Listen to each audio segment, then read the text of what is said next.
Salut à tous et bienvenue sur Sensekai. On se retrouve aujourd'hui pour une vidéo particulière qui va concerner un personnage qu'on aime tous, l'un des personnages les plus charismatiques de tout One Piece. Pour beaucoup le meilleur, oui vous l'avez compris, ça portera sur le chef des révolutionnaires, Monkey D. Dragon. Je voulais juste préciser que cette vidéo est surtout un prélude pour une assez grosse vidéo qui arrivera sur la chaîne qui concernera le même personnage. Au vu de son petit nombre d'apparitions dans One Piece, on voulait faire un petit récap des choses importantes à son sujet que vous ne savez sans doute pas. Nous-mêmes en écrivant cette vidéo on a appris pas mal de choses.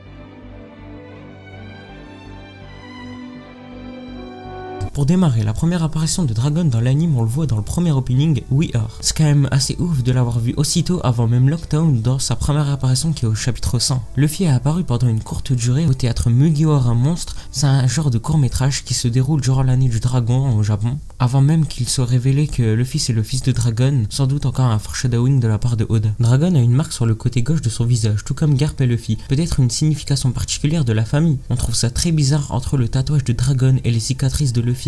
A chacune de ses apparitions, en dehors de Balchigo, il avait toujours une tempête. Et Balchigo a été présenté comme venteux, sans doute encore des indices pour prouver que Dragon a un rapport avec le fruit du vent, ou peut-être encore un piège pour nous induire en erreur. Dragon apparaît dans le jeu One Piece Gigant Battle en tant que personnage de soutien où il peut envoyer avec une technique valser ses adversaires comme une rafale de vent. Ce jeu est sorti en 2010 sur la Nintendo DS par Gambario, une société de jeux japonaise. Impossible de savoir si Oda a participé au projet, mais que ce soit encore une simple coïncidence, c'est assez bizarre. On a entendu le nom de Dragon à la rêverie lors d'un flashback de Vivi où ça parlait de lui comme un homme à surveiller. Plus tard ça nous est précisé que l'un des sujets de discussion principale est le cas des révolutionnaires et de leur chef. La première fois que Luffy a découvert le visage de son père était assez récente durant son voyage vers Whole Cake. Dans le journal, c'est assez impressionnant la façon dont le dragon des révolutionnaires porte si peu d'intérêt à son fils comme son absence lors de la guerre à Maréjoie, alors que Luffy a mis sa vie en danger de mort. Sa date de naissance est le 5 octobre, encore une référence à la révolution d'octobre en Russie où Vladimir Lénine et son groupe ont pris le pouvoir, ce qui a donné naissance à la Russie soviétique, le premier régime communiste de l'histoire, ce qui a permis ensuite de créer l'URSS. Encore des indices glissés pour l'avenir du gouvernement mondial dans le monde de One Piece. Et pour finir, son repas préféré se compose de bocachido,